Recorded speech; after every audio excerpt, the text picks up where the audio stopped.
Mostly वही लोग मतलब हमसे काफ़ी आगे हैं। हम लोग सिर्फ बातें ही कर सकते हैं, अगर ऑन पेपर बात की तो हमसे बहुत आगे हैं। और दूसरी बात ये है कि जहाँ तक बात है स्टेबिलिटी की, तो पाकिस्तान में स्टेबिलिटी भी नहीं है। अब डेफिनेटली कोई भी अगर बाहर की कोई भी मुल्क है, वो अगर आपसे किसी भी चीज़ पे कॉन्ट्रैक्ट पे किसी भी चीज़ से कॉन्ट्रैक्ट करेगा, सबसे पहले वो स्टेबिलिटी देखेगा। थैंक यू वेरी मच भाई। इसमें हमारे ऊपर कोई नेगेटिव इम्पैक्ट ही आना। सिंपल सी बात है, पहले बिग बॉस से पूछना है, बिग बॉस आपको पता कौन है। अगर उसकी तरफ से यस होती तो दैन फिर इस डील के ऊपर जाते, अदरवाइज़ नहीं। अस्सलाम वालेकुम viewers, this is Ubaidur Rahman and you are on my and your YouTube channel Lajawab Ubaid. Russia तेल बेचने जा रहा है यूके को, लेकिन इसके अंदर जो इशू आ रहा है वो ये है कि यूके और रशिया की जंग के बाद अब रशिया और यूरोप के बीच में एक कोल्ड वार स्टार्ट हो चुकी है, एक प्रॉक्सी वॉर स्टार्ट हो चुकी है, जिसके अकॉर्डिंग सैंक्शंस लगा चुके हैं यूरोप वाले रशिया के ऊपर कि अब वो उनसे कोई भी ट्रेड नहीं करेंगे।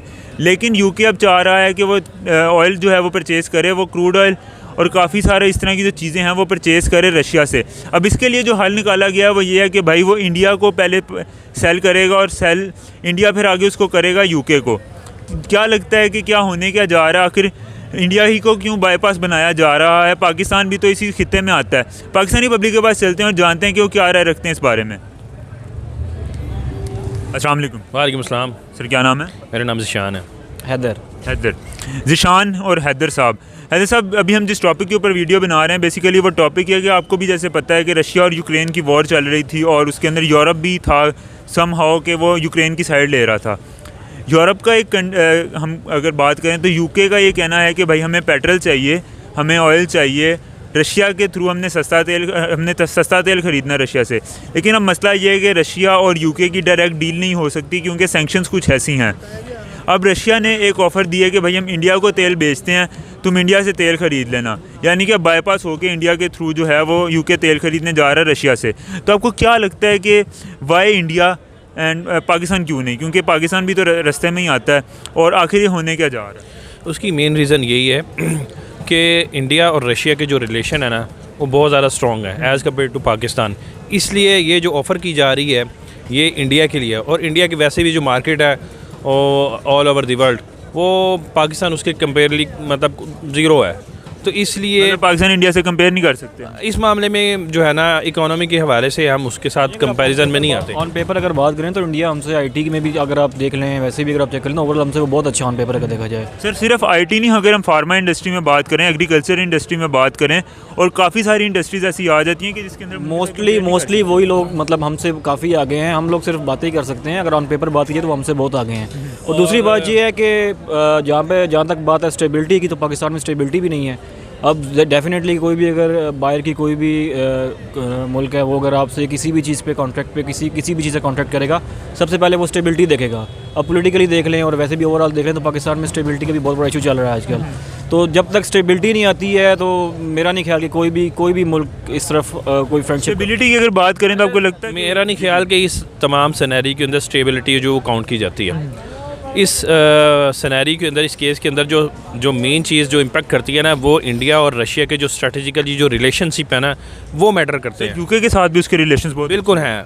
अमेरिका भी इसमें इन्वॉल्व हो रहा है क्योंकि वो चाहता है कि इंडिया के ऊपर जो इन्फ्लुएंस है, क्योंकि वो अपने सारे के सारे वेपन्स जैसे वो अपनी वो ज़रूरियात वो असले की पूरी करता है, वो रशिया के थ्रू पूरी करता है। तो इसलिए अब इनडायरेक्टली जो रिलेशन क्रिएट करना चाह रहा है, अब वो यूके के साथ भी जो है ना वो डील करना चाह रहा है। इस सारे सिनेरियो के अंदर देखा जाए ना तो आपका जो इस खित्ते के अंदर जो इम्पेक्ट करता है वो इंडिया के और रशिया के जो रिलेशंस है ना वो इम्पेक्ट करते हैं। सर पाकिस्तान कहाँ पे स्टैंड करता है? पाकिस्तान को कोई मुंह क्यों नहीं लगाता? इस डील ऐसी बात नहीं है। इस डील के अंदर जो है ना वो रशिया और चाइना उसकी यूके की जो डायरेक्टली चल रही है तो उनके लिए वो पाथ वही है। तो चूँकि ये इमरान खान की गवर्नमेंट थी, हमारे अच्छे रिलेशन होने जा रहे थे, वो हमारे साथ डील भी कर रहे थे उसकी वीट की और ऑयल की, तो वो अनफॉर्चुनेटली हमारी जो इस्टेब्लिशमेंट है उन्होंने इसको नहीं अच्छा समझा।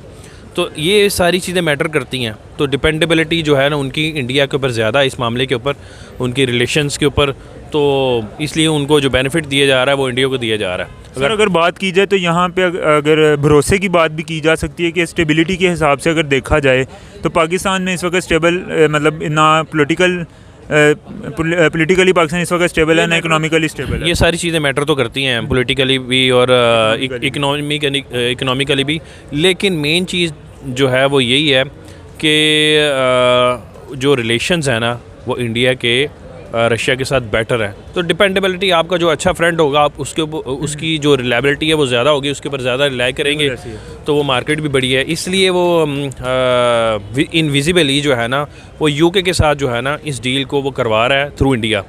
तो इसमें इंडिया का क्या फ़ायदा होगा सर? डेफिनेटली उसका फ़ायदा होगा, क्यों नहीं फ़ायदा होगा। उसके थ्रू डील हो रही है, वो एक एज अ मर्चेंट के तौर पे एजेंट के तौर पे काम कर सकता है, उसकी डील अपनी होगी। तो जहाँ तक सवाल है पाकिस्तान के, तो पाकिस्तान के अपने रिलेशन जो बनने जाएंगे इन अ फ्यूचर वो रशिया के साथ वो डायरेक्टली होंगे। उसमें इंडिया का जो इम्पेक्ट है वो उस तरह से नहीं होगा जैसे चाइना के साथ हमारी है। और हम इस रीजन को देखा जाए तो एक ब्लॉक बनने जा रहा है, वो इस हवाले से जो है ना वो कंसीडर और वो कैटर की जाएंगी बात। तो ये वाले सिनेरियो के अंदर जो है ना इस मैटर के अंदर वो कि हम कंपैरिजन करें कि वो ये डील पाकिस्तान के थ्रू होनी चाहिए थी, मेरा नहीं ख्याल कि इसके ऊपर वो कुछ ऐसा वो है। पाकिस्तान के थ्रू अगर ये डील होती तो आपको क्या लगता है कि फिर क्या पाकिस्तान पे क्या इम्पैक्ट आना था? क्या पॉजिटिव इम्पैक्ट आना था या फिर हमारे ऊपर कोई नेगेटिव इम्पैक्ट ही आना था? सिंपल सी बात है, पहले बिग बॉस से पूछना है, बिग बॉस आपको पता कौन है। अगर उसकी तरफ से यस होती तो दैन फिर इस डील के ऊपर जाते, अदरवाइज़ नहीं। तो सर आने वाले 5 से 10 साल पाकिस्तान को आप स्टेबल देख रहे हैं? चीज़ें स्मूथ होंगी, लेकिन जो करंट सिनेरियो जा रहा है इसमें आहिस्ता आहिस्ता चीज़ें जो है ना, अगर एक स्ट्रॉन्ग गवर्नमेंट आती है without any influence of establishment, then हम कह सकते हैं कि आहिस्ता आहिस्ता चीज़ें अपनी जो है वो एक सीक्वेंस के साथ और स्मूथ वर्किंग में, स्मूथ इन्वायरमेंट में वो चीज़ें जाएंगी इंशाल्लाह sir. Thank you very much. Thank you very much. Thank you sir. अस्सलाम वालेकुम। वालेकुम अस्सलाम। सर आपका नाम? एहसन। जिस टॉपिक के ऊपर आज हम वीडियो बनाने जा रहे हैं, बेसिकली वो टॉपिक ये है कि अगर हम बात करते चलें तो इस चीज़ का आपको ही पता होगा कि यूक्रेन वाले इशू को लेके रशिया और यूरोप के बीच में एक कोल्ड वॉर चल रही है और वो कोल्ड वॉर काफ़ी मतलब कशीदगी इख्तियार कर जाती है कई दफ़ा। लेकिन अभी एक रीसेंट खबर सामने आई है कि यूके जो है वो रशिया से ऑयल परचेज़ करना चाहता है और उसके लिए रशिया ने जो है वो एक अंडर द टेबल एक चीज़ निकाली है कि भाई हम आपको डायरेक्ट तो जो ऑयल है वो सेल नहीं करेंगे, इसके लिए हम एक वे बनाते हैं कि हम पहले इंडिया को सेल करेंगे और आप इंडिया से जो आगे परचेज़ कर लें। यानी कि इंडिया जो है वो उसको बाईपास कर रहा है बीच में से। तो एज अ पाकिस्तानी आपको क्या लगता है कि इंडिया को इतनी फेवर क्यों मिल रही है दोनों मुल्कों की जानिब से, और इंडिया ही क्यों, पाकिस्तान क्यों नहीं है इनके बीच में एज अ बाईपास काम कर रहा? थैंक यू वेरी मच भाई। इसमें जो कि हमारे उस्ताद ने हमें बताया है वो ये है कि हमारे पास जो रिफाइनरीज़ हैं पाकिस्तान में, उनकी जो प्रोडक्शन और साख्त और उनकी जो सेटिंग है वो सारी क्रूड ऑयल जो गल्फ़ का है उस पे है। और इंडिया की जो रिफाइनरीज़ हैं वो रशियन ऑयल पे ऑलरेडी उनकी सेटिंग है और उस पर वो काम कर रही हैं। तो सर वो पाकिस्तान में भी तो रिफाइनरीज लग सकती? जी, मैं वही बात कर रहा हूँ कि यूके को जो है वो वाया इंडिया लेने में ये आसानी है कि इंडिया एक तो रिफ़ाइन कर देगा वो, और ऑलरेडी उसकी रिफाइनरीज उस क्रूड ऑयल के लिए सेट हैं। और पाकिस्तान से लेने में ये है कि पाकिस्तान की अपनी जो एक तो ऑलरेडी रशियन ऑयल पे कोई रिफाइनरी सेट नहीं है, पहले तो इंफ्रास्ट्रक्चर लगाना पड़ेगा, उसके लिए इन्वेस्टमेंट चाहिए। इन्वेस्टमेंट आएगी कहाँ से? इन्वेस्टमेंट कहीं से मांगेंगे, हम पहले भी मांग के लगाते हैं।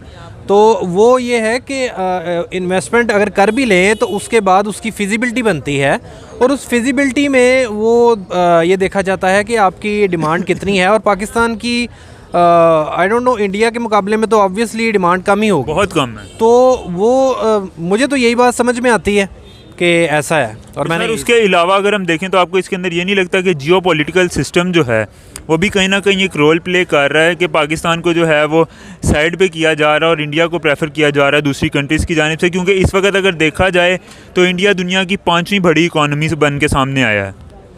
देखें, हमें खुशफहमी में मुब्तला नहीं रहना चाहिए। हम बमुकाबला इंडिया रकबे के हवाले से, आबादी के हवाले से, मईशत के हवाले से एक छोटा मुल्क है, ठीक है।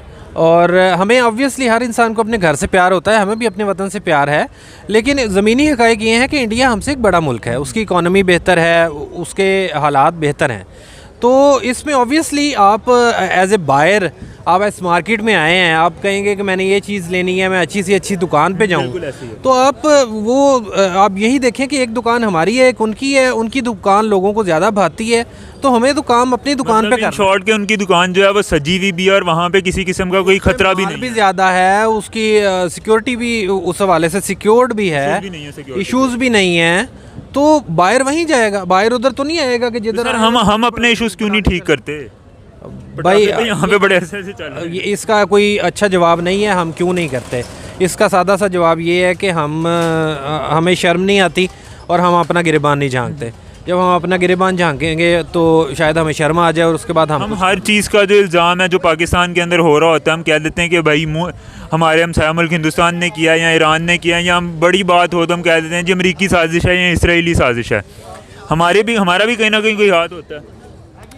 देखें, हर चीज़ मुख्तलिफ फैक्टर्स होते हैं हर चीज़ में, लेकिन देखें कुछ चीज़ों पे आप कंट्रोल नहीं कर सकते। अब अगर कोई साजिश कर रहा है, अमेरिका या कोई भी कुछ भी अगर कर रहा है, लेट्स से सर इतने वेले हैं सारे के वो पाकिस्तान नहीं, मैं कहता हूँ बिलफर्ज हम मान लेते हैं कि चलो कोई साजिश कर ही रहा है, किसी के पास इतना फारिग टाइम, वक्त, पैसा, एनर्जी है कि वो कहता है नहीं मैंने साजिश करनी है इसके खिलाफ, हाँ, जो ऑलरेडी जिसका भट्ठा बैठा हुआ है, तो वो अगर ये करता भी है तो हम क्या कर सकते हैं? हम अपना दिफा कर सकते हैं ना, हम अपने आप को मजबूत कर सकते हैं। तो हम अपने आप को मजबूत, दिफा से मुराद ये है कि अपना दिफा करना एज ए कौम, एज ए मुल्क का दिफा, और इसको आपने वो बंदूकों पिस्तौलों की तरफ नहीं ले जाना। दिफा से मुराद ये है कि हमें वहाँ पे पहले खुद को हमें एजुकेट करना है, अपने बच्चों को एजुकेट करना है, उनको प्रॉपर न्यूट्रिशन देनी है, उनको हेल्थ देनी है और अपने आप को बेहतर करना है। इन चीज़ों से हम दिफा कर सकेंगे अपना। हम शायद उन चीज़ों से दफा ना कर सकें जिन पे हम समझते हैं कि हम कर लेंगे। सर क्या लगता है आपको कि पाकिस्तान और इंडिया के अगर ताल्लुकात की बात की जाए तो शहबाज शरीफ साहब की तरफ से एक हाथ बढ़ाया गया था दोस्ती का, जिसको इंडिया ने जो है कि ये कह के कह सकते हैं कि मुस्तरद किया कि भाई जब तक तुम टेररिस्ट एक्टिविटी से, टेरर एक्टिविटी से बाहर नहीं निकलेगा पाकिस्तान, तब तक हमारा पाकिस्तान के साथ दोस्ती का हाथ नहीं बढ़ सकता। क्या इसके अंदर, इस बात के अंदर जो इंडिया ने आगे से जवाब दिया है, इसके अंदर आपको लगता है कि कोई सच्चाई है? इंडिया ने अपना वर्जन बयान किया है, उनका एक मुल्की जो वर्जन कहना चाहिए मुल्की सतह पे वो ये होगा। हमारा मुल्की सतह पे जो वर्जन था वो हमारे प्राइम मिनिस्टर ने बयान किया है। अब उन्होंने तो कोई बात सुने, ज़मीनी हकायक शायद इस सतह पे पब्लिकली नहीं आते। हो सकता है कि पाकिस्तान और इंडिया की कोई डील भी हुई हो, ठीक है, किस हवाले से? सीज़ फायर हमारा हुआ है ना इंडिया के साथ, सीज़ फायर कितनी देर, फिर भी दोनों मुल्क जो हैं वो फिर भी उसकी पब्लिकली नहीं ना हुआ, हाँ। तो इसी तरह से बहुत सी चीज़ें होती हैं। पब्लिकली इंडिया आपको शायद उस तरह से इंडोर्स ना करे, हो सकता है वैसे कर रहा हो।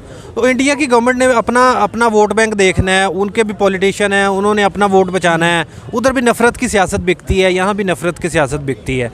यहाँ भी आप गालियाँ देंगे उनको तो आपको वोट मिलेंगे, वहाँ भी वो इनको गालियाँ देंगे तो वोट मिलेगी। नफ़रत की सियासत। लेकिन वहाँ पे वो काम करके भी वोट लेते हैं, यहाँ पे तो काम भी नहीं ना होता। मसला तो ये है यार, तो आप ना दें वोट, आप किसी और को दें जो करता है काम, दैट्स इट। कोई भी तो नहीं करता, तो भाई आप छोड़ दें, ना किसी को दें या खुद खड़े हो जाएं। सर ये तो बड़ा मुश्किल काम है क्या कि हम खुद खड़े हो जाएं। मुश्किल काम फिर करना पड़ेगा जब ऐसे हालात हों, तो मुश्किल काम। नरेंद्र मोदी के लिए आपका कोई पैगाम इंडियन गवर्नमेंट के लिए? नहीं, मैं मुझे वो कहाँ से जानता है या मैंने उसको क्या पैगाम देना है, पर ठीक है, जो जहाँ पे लगा हुआ है मैं उसको क्या कह सकता हूँ। जी, तो ये बस कैसी लगी आपको आज की वीडियो? उम्मीद करता हूँ कि आज की वीडियो, आज का कंटेंट आप लोगों को काफ़ी अच्छा लगा होगा। अगर आप लोगों को आज की वीडियो अच्छी लगी तो काइंडली वीडियो को लाइक कर दीजिएगा, चैनल को सब्सक्राइब कर दीजिएगा, मुझे इंस्टाग्राम पे आके फॉलो करना बिल्कुल मत भूलिएगा। मिलते हैं बहुत ही जल्द एक अच्छे, मज़ेदार और इंटरेस्टिंग टॉपिक के साथ। तब तक के लिए अपने होस्ट उबैदुर रहमान को दीजिए इजाज़त। अल्लाह हाफिज़।